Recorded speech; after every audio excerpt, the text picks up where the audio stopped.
درود پاک پڑھنے کے بے شمار فضائل و برکات ہیں۔ مصطفیٰ جان رحمت شمع بزم ہدایت صلی اللہ تعالی علیہ وسلم کا فرمان عالی شان ہے کہ جو کوئی شخص مجھ پر 200 مرتبہ درود پاک پڑھے اس کے 200 برس کے گناہ معاف کر دیے جاتے ہیں۔ اب یہاں کسی کے ذہن میں سوال آ سکتا ہے کہ 200 برس تو ہم نے جینا ہی نہیں ہے۔ جہاں جہاں حدیثوں میں یہ جو کوانٹٹی آتی ہے نا 100 برس 200 برس، ایک اور حدیث پاک بھی ہے جو جمعہ کے دن 80 بار درود پاک پڑھے اس کے 80 برس کے گناہ معاف کر دیے جاتے ہیں۔ تو علماء یہ فرماتے ہیں اس سے مراد زندگی بھر کے گناہ ہوتے ہیں، یعنی کثرت سے رحمتیں نازل ہوں گی۔ اچھا، یہاں جب یہ 200 برس کے گناہ 80 برس کے گناہ یا پچھلے سارے گناہ معاف کرنے کی بات ہوتی ہے تو اس سے مراد صغیرہ گناہ ہوتے ہیں۔ یاد رکھیے کبیرہ گناہ جو ہوتے ہیں نا وہ توبہ سے ہی معاف ہوتے ہیں۔ تو ہمیں ہر وقت کوشش کرنی چاہیے، ہر روز کوشش کرنی چاہیے کہ ہم توبہ کرتے رہیں، اور توبہ کرنا اللہ کو بڑا پسند ہے۔ یقین کریں اللہ کو بڑا پسند ہے بندہ اس سے معافی مانگے۔ تو نبی پاک علیہ الصلوۃ والسلام آپ تو بخشے بخشائے ہیں، مگر آپ بھی روزانہ بعض روایتوں کے مطابق 100 بار استغفار کیا کرتے تھے، اللہ کے حبیب علیہ الصلوۃ والسلام۔ اور ہم سراپا گناہ گار ہیں، گناہوں کے انبار ہیں ہمارے سر پر، کتنا وقت گزر جاتا ہے ہم توبہ نہیں کرتے، استغفار نہیں کرتے۔ تو استغفر اللہ استغفر اللہ استغفر اللہ یہ اپنی زبان پہ رکھیں ہیں۔ استغفر اللہ ربی من کل ذنب واتوب الیہ، یہ بھی ایک استغفار ہے، اس کو ذہن میں رکھیں، پڑھتے رہا کریں، کم از کم 100 بار پڑھ لیں، کتنی دیر لگتی ہے۔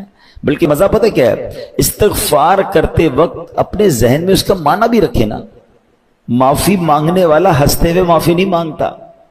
آپ معافی مانگ رہے ہیں نا، یا اللہ معاف کر دے، میں اپنے گناہوں سے توبہ کر رہا ہوں، تو آپ کے دل کی کیفیت بھی ہو، آپ کے چہرے کی کیفیت بھی ہو۔ کیا ہی اچھا ہو آنکھیں بند کر کے مسجد کے کونے میں یا گھر میں بیٹھ کر میں اپنے گناہ یاد کر کے اللہ کی بارگاہ میں کہوں کہ استغفر اللہ ربی من کل ذنب واتوب الیہ، اے اللہ میں اپنے سارے گناہوں سے توبہ کرتا ہوں، معافی مانگتا ہوں، اپنے کرم سے معاف کر۔ پھر آنسو بھی بہیں گے، پھر خیال بھی آئے گا، پھر ندامت بھی ہوگی، پھر دیکھیں انشاءاللہ وہ کریم کیسا کرم فرماتا ہے۔ ایک روایت بڑی طویل روایت ہے، کبھی موقع ملا اس موضوع پہ بیان کریں گے کہ جب بندہ رب سے معافی مانگتا ہے نا، اللہ کریم اس بندے کو دیکھ کر مسکراتا ہے نا۔ جملہ کتنا پیارا ہے۔ گناہ رب کے کیے، ناراض اس کو کیا، اور اب معافی مانگ رہے ہیں، معاف کر دے تو بڑی مہربانی ہے۔ فرمایا اس بندے کو دیکھ کر مسکراتا ہے رب کہ میرا بندہ یہ جانتا ہے کہ میرا کوئی رب ہے کہ گناہ کرنے پر پکڑ بھی لیتا ہے اور معافی مانگو تو معاف بھی کر دیتا ہے۔ کیا شان ہے میرے مالک کی، پھر بھی ہم معافی نہیں مانگتے۔ اچھا، یہاں ایک بات کی وضاحت کر دوں، جب بھی لفظ مسکرانا رب کے لیے استعمال ہوگا تو اللہ جسمانیت سے پاک ہے، ہماری طرح چہرہ نہیں ہے اس کا۔ تو یہ جو مسکرانا ہے یہ ایک طرح سے یوں سمجھیے کہ یہ یوں بتایا جا رہا ہے کہ اللہ اپنی شان کے مطابق مسکراتا ہے، گویا وہ اس سے راضی ہو جاتا ہے، اپنے بندوں سے راضی ہو جاتا ہے، اس کی رحمت اس پر برستی ہے۔ تو ہمیں استغفار جو ہے، توبہ جو ہے، وہ اپنی زندگی کا دستور بنانا چاہیے۔ کوشش کریں کہ روزانہ ایک پرٹیکولر تعداد میں استغفار کرتے رہا کریں۔ ایک بار محبت کے ساتھ بآواز بلند درود پاک پڑھ لیں، صلو علی الحبیب صلی اللہ تعالی علی محمد صلی اللہ علیہ وسلم۔ ہم نے ایک ٹاپک کنٹینیو کیا ہے کہ ہم قرآن پاک کی باتیں کریں گے، قرآن پاک میں آنے والی آیتوں کو سمجھیں گے، اور ہم نے اس کے لیے کوشش کی کہ ہم پچھلے 2-3 بیانات میں ہم نے قرآن پاک کی ان آیتوں کو ڈسکس کیا ہے کہ جس میں رب کریم نے براہ راست ایمان والوں سے بات کی ہے۔ ارشاد فرمایا یا ایھا الذین آمنو، اے ایمان والو، او یو بلیورز۔ اچھا، یہ بات کس سے ہو رہی ہے؟ مجھ سے اور آپ سے ہو رہی ہے۔ اور کون فرما رہا ہے؟ رب فرما رہا ہے۔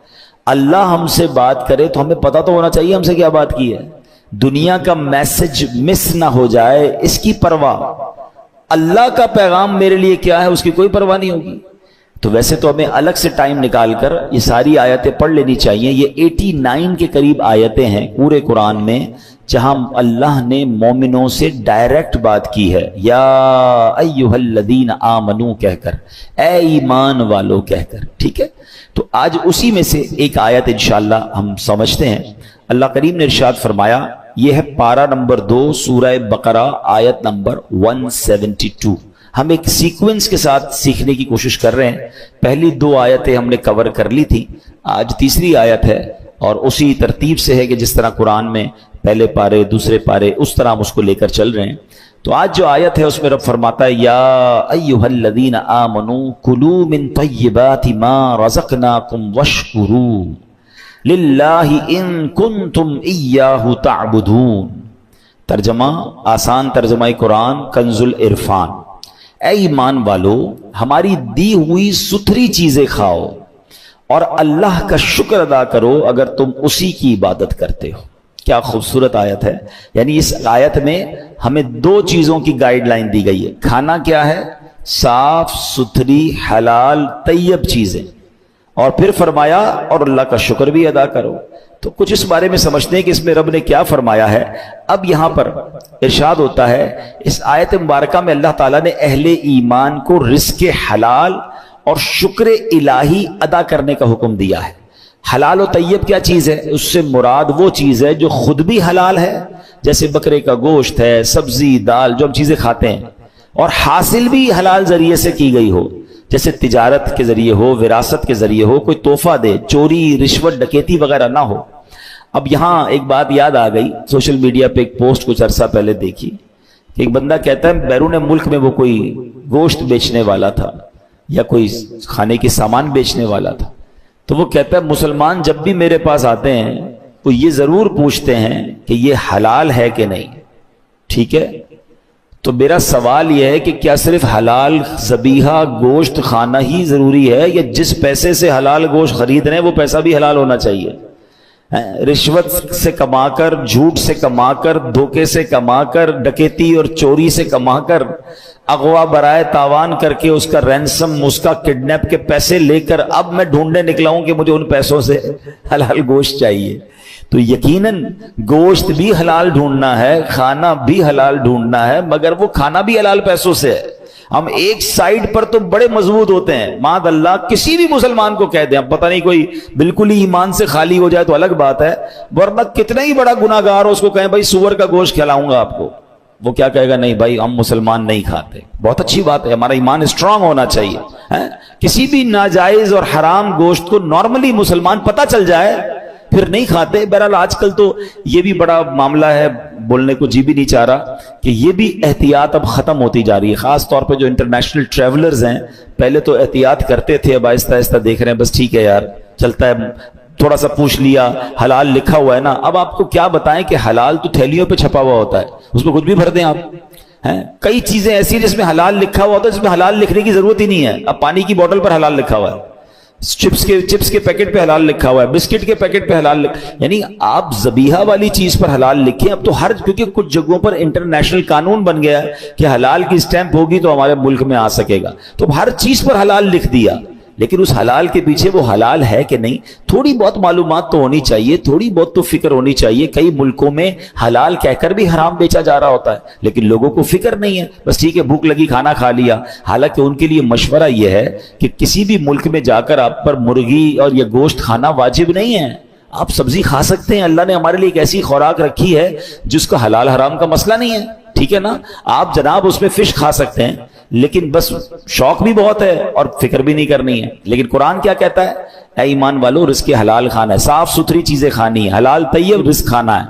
تو بہرحال یہ بات ہمیں سمجھ آئی, اور رزق حلال کس قدر برکت والا کھانا ہے, اور حرام کھانا جو ہے وہ عذاب الہی کو دعوت دیتا ہے, چاہے وہ حرام روزی سے کھایا ہے یا حرام گوشت یا حرام چیز کھائی ہے, شراب پی ہے یا معاذ اللہ وہ گوشت کھایا جو ذبیحہ نہیں ہے, تو اس کی کتنا برا کام ہے. اب ذرا قرآن مجید فرقان حمید میں ایک اور جگہ رب ارشاد فرماتا ہے یا ایھا الناس کلوا مما فی الارض حلالا طیبا ولا تتبعوا خطوات الشیطان انہ لکم عدو مبین. قرآن کہتا ہے اے لوگو جو کچھ زمین میں حلال پاکیزہ ہے اس میں سے کھاؤ, اور شیطان کے راستوں پر نہ چلو, بے شک وہ تمہارا کھلا دشمن ہے.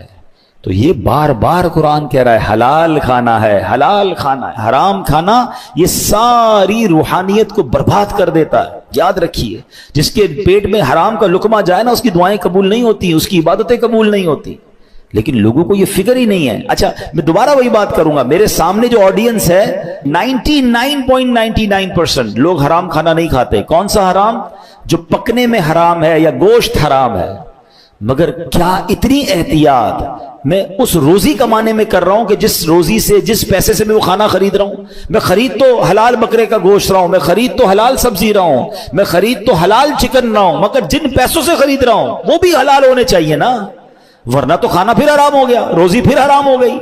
ہم جتنا کانشیس، اگر آپ کو کوئی کہے کہ آپ کے محلے میں ایک غیر مسلم ہے جو چکن بیچ رہا ہے، آپ جائے نہیں لیں گے اس سے. عام مسلمان جو بے نمازی ہے وہ بھی نہیں لے گا. پتہ چل جائے کہ بھائی یہ ماد اللہ حرام گوشت ہے، ہم نہیں لیں گے. بھائی یہ فلاں چیز میں شراب ملی ہوئی، ہم نہیں لیں گے، جو شرابی نہیں ہے. لیکن جتنا کانشیس خریداری میں حرام کو چیک کرنے میں کچھ لوگ ہوتے ہیں، ہمیں اسی طرح اپنی روزی میں بھی تو احتیاط کرنی ہے نا، کہ میں اپنے بچوں کو کوئی حرام روزی تو نہیں کھلا رہا. میں دو واقعات آپ کو سناتا ہوں، حرام روزی کی تباہ کاری اور حلال روزی کی برکت. پہلے حلال روزی کی برکت سنو. حضرت سعد بن ابی وقاص رضی اللہ تعالیٰ عنہ، یہ کون سے صحابی ہیں؟ یہ عشرہ مبشرہ میں سے ہیں. عشرہ مبشرہ کون ہوتے ہیں؟ یہ وہ 10 صحابہ ہیں جن کو نبی پاک نے ان کی زندگی ہی میں جنت کی بشارت عطا فرما دی. ویسے تو ہر صحابی جنتی ہے، مگر یہ کتنے لکی ہیں کہ زبان مصطفیٰ صلی اللہ تعالی علیہ وسلم سے میرے آقا نے ان کو جنت کی بشارت عطا فرمائی. عشرہ کہتے ہیں 10 کو، مبشرہ کہتے ہیں خوشخبری والے. یہ وہ 10 ہیں کہ جن کو اتنی بڑی گڈ نیوز مل گئی کہ وہ زندگی میں نبی پاک نے فرمایا تم جنتی ہو. حضرت سعد بن ابی وقاص از ون آف دیم. 4 تو خلفائے راشدین ہیں ہمارے، ٹھیک ہے، 5ویں یہ ہو گئے، 5 مزید بھی ہیں. حضرت سعد بن ابی وقاص نے سرکار دو عالم صلی اللہ تعالی علیہ وسلم سے ایک بڑا کمال کا کویسچن کیا. یقین کریں ایسا سوال ہے، میں آپ کو بتاؤں تو آپ بھی کہیں گے یار اس کا جواب فوری بتائیے. سوال کیا تھا؟ وہ کہتے ہیں یا رسول اللہ صلی اللہ تعالی علیہ وسلم، آپ دعا فرمائے اللہ سے، اللہ تعالیٰ مجھے مستجاب الدعوات کر دے. What is the meaning of مستجاب الدعوات؟ یعنی بندہ جو دعا کرے اس کی دعا قبول ہو جائے. اب مجھے بتاؤ یہ کتنا بڑا انعام ہے. اگر یہ ہم میں سے کسی کو مل جائے تو سارے مسئلے حل ہو گئے نا. پرابلم ہوگی، بیماری ہوگی، قرضہ ہوگا، واٹ ایور پرابلم، میں نے دعا کرنی ہے اور مسئلہ حل ہو جانا ہے. سبحان اللہ، مستجاب الدعوات. تو پیارے آقا علیہ الصلوۃ والسلام نے کتنا پیارا جواب دیا. کوئی بہت لمبا چوڑا جواب نہیں دیا. نبی پاک نے یہ نہیں فرمایا سعد اتنے روزے رکھو، اتنی نمازیں پڑھو، اتنے سجدے کرو، اتنے صدقے دو، اتنا لمبا مجاہدہ کرو، پھر جا کے تم مستجاب الدعوات بنو گے. نہیں، ون لائنر آنسر فرام رسول اللہ صلی اللہ تعالی علیہ وسلم. آپ فرماتے ہیں اے سعد اپنی خوراک پاک کر لو، مستجاب الدعوات ہو جاؤ گے. بس یہ فارمولہ آج سیکھ جائیے. قرآن کا پیغام بھی یہی تھا کہ اے ایمان والو حلال کھاؤ، اور حلال کھاؤ گے تو ملنا کیا ہے؟ مستجاب الدعوات بن جائیں گے. مسئلے حل ہو گئے نا. میں کیوں جاؤں گا کسی اور سے دعا کرانے جب خود ہی مستجاب الدعوات بن جاؤں؟ تو اپنی غذا پاکیزہ کرنی ہے، اپنی کمائی پاکیزہ کریں، اپنا کھانا پاکیزہ کریں، اپنے لقمے پاکیزہ کریں. اور آگے نبی پاک فرماتے ہیں اس ذات کی قسم جس کے دستے قدرت میں محمد مصطفیٰ صلی اللہ تعالی علیہ وسلم کی جان ہے، آدمی اپنے پیٹ میں حرام کا لقمہ ڈالتا ہے تو 40 دن تک اس کا کوئی عمل قبول نہیں کیا جاتا. اور جس بندے کا گوشت سود اور حرام خوری سے ہوگا اس کے لیے آگ زیادہ بہتر ہے. اب ذرا سوچئے، وہ لوگ جو اپنے بچوں کو حرام کھلاتے ہیں، آپ ان کی نشو نما حرام پیسوں سے کر رہے ہیں. حدیث میں کیا فرمایا؟ جو گوشت اگائی سود سے ہے، حرام سے ہے، وہ آگ کے لیے بہتر ہے، یعنی وہ آگ میں چل جانے کے لیے بہتر ہے. ہم نہیں سوچتے، ہم کہتے ہیں بچوں کے لیے کر رہا ہوں، اپنے لیے نہیں کر رہا جناب، بچوں کے مستقبل لیے کر رہا ہوں. آپ بچوں کو برباد کر رہے ہیں. جو حرام کما کر کہتے ہیں میں بچوں کا مستقبل روشن کر رہا ہوں، میں اس لیے سود لیتا ہوں، میں اس لیے رشوت لیتا ہوں کہ یار بچوں کا کچھ بن جائے، آپ بے وقوفی کر رہے ہیں. اللہ پاک مالک ہے، قادر ہے، وہ تھوڑے پیسے میں بھی برکت ڈال سکتا ہے، اور حلال میں ویسے ہی برکت رکھی ہے اس نے. میں جنازہ پڑھا کے آ رہا ہوں، میرے پھوپھا جان کا انتقال ہوا، آپ دعا کریں اللہ پاک ان کی مغفرت فرمائے. مگر میں جنازے میں بھی ایک بات کہہ کر آیا. میں نے کہا میرے پھوپھا جان آج جا رہے ہیں، میں جانتا ہوں اللہ نے ان کو بہت نوازا ہے، مگر وہ قبر میں 1 روپیہ بھی لے کر نہیں جا رہے ہیں. ان کے کفن میں کوئی جیب نہیں تھا. جس قبر میں آج وہ جائیں گے کوئی تجوری نہیں ہوگی، سارے پیسے، ساری پراپرٹیاں سب پیچھے چھوڑ گئے. اور ہم آپ بھی یہی کریں گے نا.